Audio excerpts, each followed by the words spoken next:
Om Swastiastu. Perkenalkan, nama saya Kadek Pramayanti Gayatri Widya Dharma dengan NIM 2517051273. Nah, di sini saya akan membahas mengenai 15 pertanyaan kasus tadi. Nah, jadi pertanyaan yang pertama itu mengenai sebuah objek wisata di Bali mengalami peningkatan jumlah wisatawan, namun sekitar puranya itu banyak ditemukan sampah, kebisingan, dan perilaku wisatawan yang kurang menghormati kesucian puranya. Nah, dalam ajaran Hindu, kondisi ini menunjukkan bahwa nilai yang terdapat pada Trihita Karana tidak diterapkan dengan baik. Hubungan manusia dengan Tuhan atau parahyangan akan terasa terganggu karena kesucian pura yang tidak dihormati oleh para wisatawan. Dan hubungan antar manusia juga, pawongan juga akan kurang harmonis karena wisatawan dengan lingkungan atau pelemahan juga terlihat dari kurangnya kepedulian terhadap kebersihan di area wisata. Dan menurut saya permasalahan ini harus diselesaikan melalui kerjasama dari beberapa pihak seperti masyarakat adat yang mengelola tempat tersebut, dapat memberikan edukasi mengenai tata krama pada saat memasuki area pura. Kasus yang nomor 2 mengenai seseorang mahasiswa rutin mengucapkan mantra baca sembah tapi ia tidak memahami makna setiap mantra yang dihafalkannya. Nah, menurut saya persembahyangan ini dilakukan oleh mahasiswa tersebut belum sepenuhnya bahwa itu tujuan dari panca sembah. Memang ia memiliki kebiasaan sembahyang, tapi kalau hanya hafal mantra tapi tidak memahami maknanya yang terkandung, maka sembahyang itu cuman rutinitas semata gitu.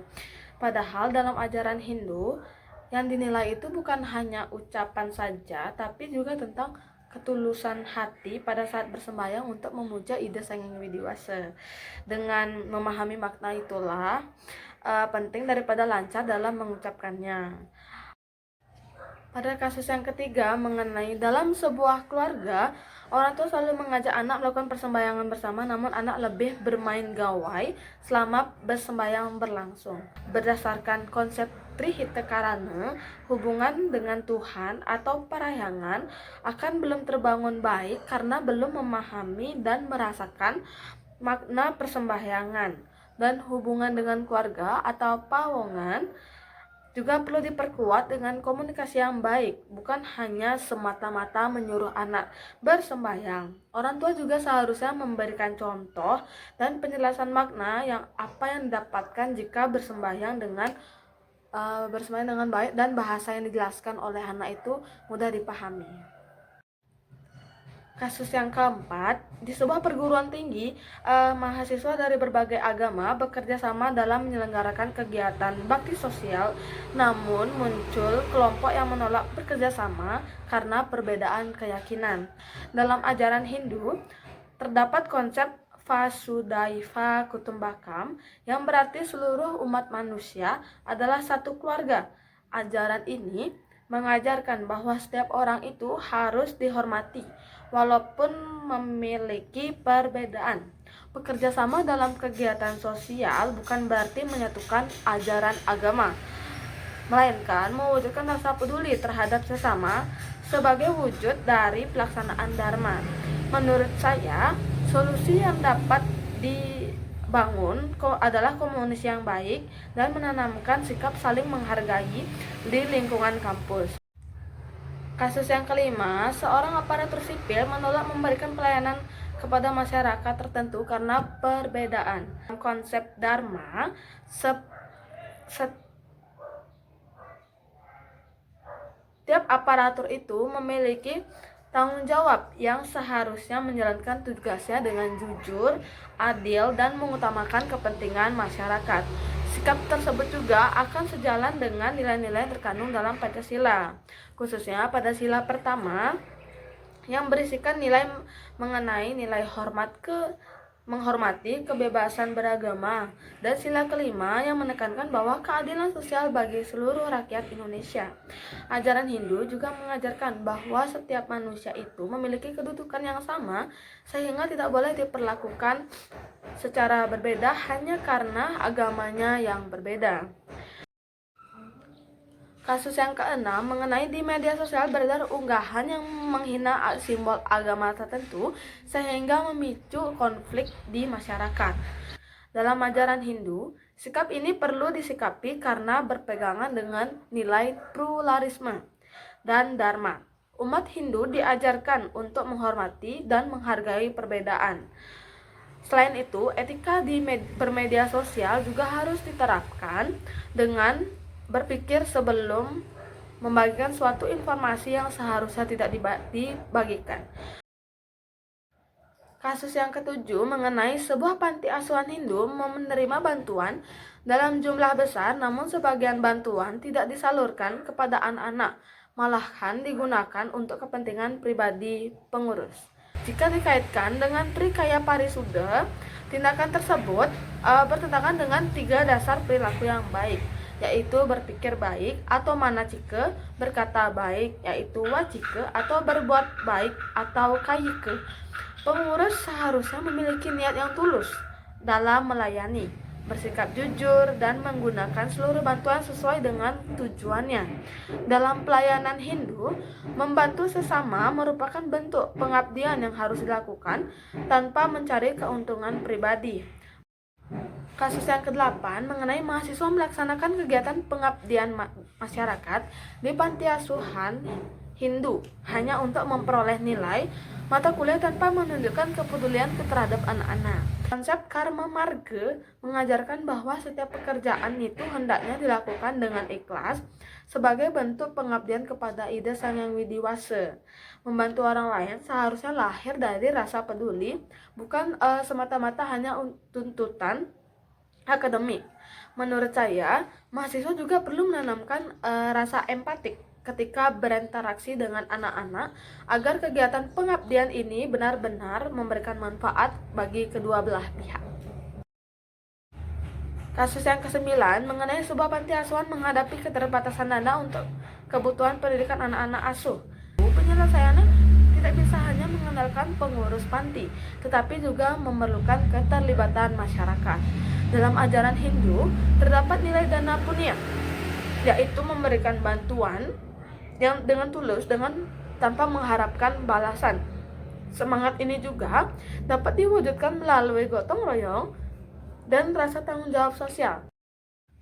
Kasus yang ke-10 mengenai seorang pejabat menggunakan dana bantuan sosial untuk kepentingan keluarga. Dalam ajaran Hindu, tindakan tersebut bertentangan dengan konsep asteya, yaitu tidak mengambil sesuatu yang bukan menjadi haknya. Selain itu, perilaku tersebut juga tidak sesuai dengan Trikaya Parisuda karena didasari niat yang tidak baik dan diwujudkan dalam perbuatan yang merugikan orang lain. Berdasarkan hukum karma pala, setiap perbuatan akan menghasilkan sifat yang sama. Meskipun pelaku mungkin telah mendapatkan keuntungan yang sesaat, pada akhirnya dia akan menghasilkan menerima konsekuensi dari tindakannya, baik secara hukum maupun moral.